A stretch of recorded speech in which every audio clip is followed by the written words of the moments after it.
Deuteronomy 4. Advantages of fidelity. Now therefore, Israel, hear the statutes and ordinances I am teaching you to observe, that you may live and may enter and take possession of the land which the Lord your God of the ancestors is giving you. In your observance of the commandments of the Lord your God, which I am commanding you, you shall not add to what I commanded you, nor subtract from it. You have seen with your own eyes what the Lord did at Baal Peor, and the Lord your God destroyed from your midst everyone who followed the Baal of Peor. But you who held fast to the Lord your God are alive today.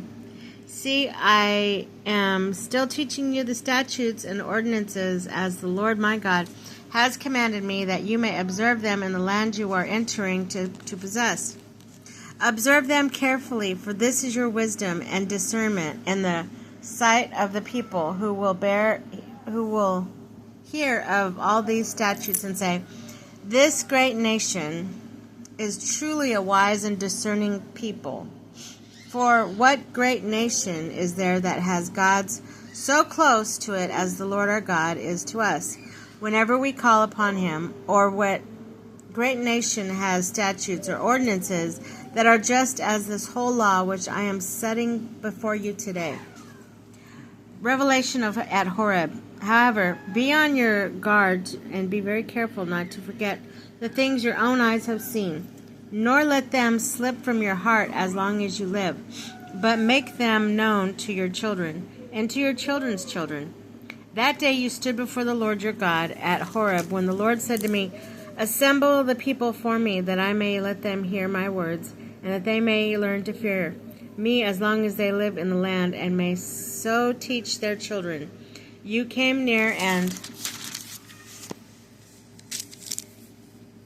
stood at the front of the mountain, while the mountains blazed to the heart of the heavens with fire, and was enveloped in a dense black cloud. Then the Lord spoke to you from the midst of the fire. You heard the sound of the words, but saw no form. There was only a voice. He proclaimed to you his covenant, which he commanded you to keep, the 10 words which he wrote on 2 stone tablets. At that time the Lord charged me to teach you the statutes and ordinances for you to observe in the land you are about to cross into and possess. Danger of idolatry. Because you saw no form at all on the day the Lord spoke to you at Horeb in the midst of the fire, be strictly on your guard, not to act corruptly by fashioning an idol for yourselves, to represent any figure, whether it be the form of a man or of a woman, the form of any animals on the earth, the form of any bird that flies in the sky, the form of anything that crawls on the ground, the form of any fish in the waters of the earth. And when you look up to the heavens and behold the sun and moons or stars, the whole heavenly host, don't be led astray to bowing down to them and serving them. These the Lord your God has apportioned to all the other nations under heavens.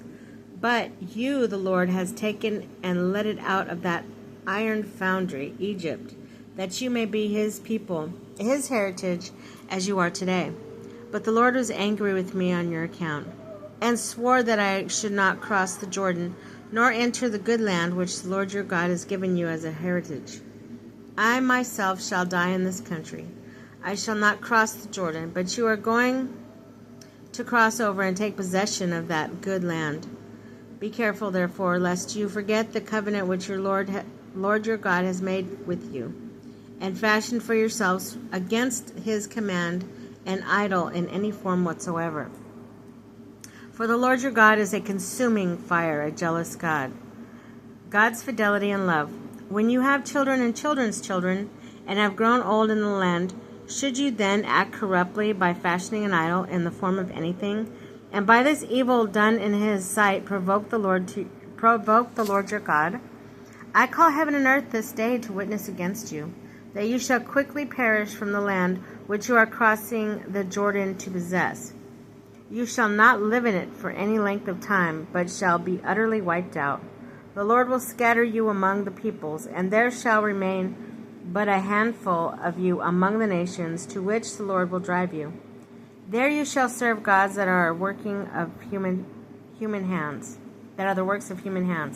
of wood, stone, gods which can neither hear nor eat nor smell.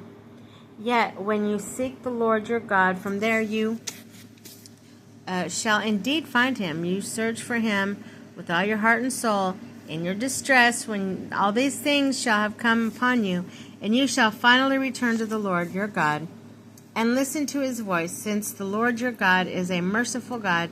He will not abandon or destroy you, nor forget the covenant with your ancestors that he swore to them. Ask now of the days of old, before your time, ever since God created humankind upon the earth. Ask from one end of the sky to the other. Did anything so great ever happen before? Was it ever heard of? Did a people ever hear the voice of God speaking from the midst of fire as you did and live? Or did any God venture to go and take a nation for himself from the midst of another nation by testings, by signs and wonders, by war with strong hand and outstretched arm, and great terrors, all of which the Lord your God did for you in Egypt before your very eyes? All this you were allowed to see, that you might know that the Lord is God, and there is no other. Out of the heavens he let you hear his voice to discipline you on earth, and let you see his great fire, and you heard him speaking out of the fire. For love of your ancestors he chose their descendants after them, and by his presence and great power led you out of Egypt, dispossessing before you nations greater and mightier than you, so that to bring you in and give their land to you as a heritage, and as it is today. This is why you must now acknowledge and fix your hearts that the Lord is God in heaven above and on earth below, and that there is no other. And you must keep his statutes and commandments in which I commanded you today, that you and your children after you may prosper, and that you may have long life in the land which the Lord your God is giving you forever. Cities of refuge. Then Moses set apart 3 cities of the region of east of the Jordan, to which a homicide might flee, who killed a neighbor unintentionally, where there had been no hatred previously, so that the killer might flee to one of these cities and live. Bezar, in the wilderness, in the region of the plateau, for the Reubenites, Ramoth and Gilead for Gileadites, and Golan in Bashan for the Manassadites. The Lord's covenant with Israel. This is the law which Moses set before the Israelites. These are the decrees and the statutes and ordinances which Moses proclaimed to the Israelites after they came out of Egypt. Beyond the Lord, in the valley opposite Beth Peor, the land of Sihon, king of the Amorites, who reigned in Heshbon, whom Moses and the Israelites defeated after they came out of Egypt. They took possession of his land and the land of Og, king of Bashan, as well the land of these 2 kings of the Amorites, in the region beyond the Jordan to the east, from Aror on the edge of the Wadi Arnon and to Mount Sion, that is Hermon, and all at the Arabah beyond the Jordan to the east, as far as Arabah Sea under the slopes of Pisgah.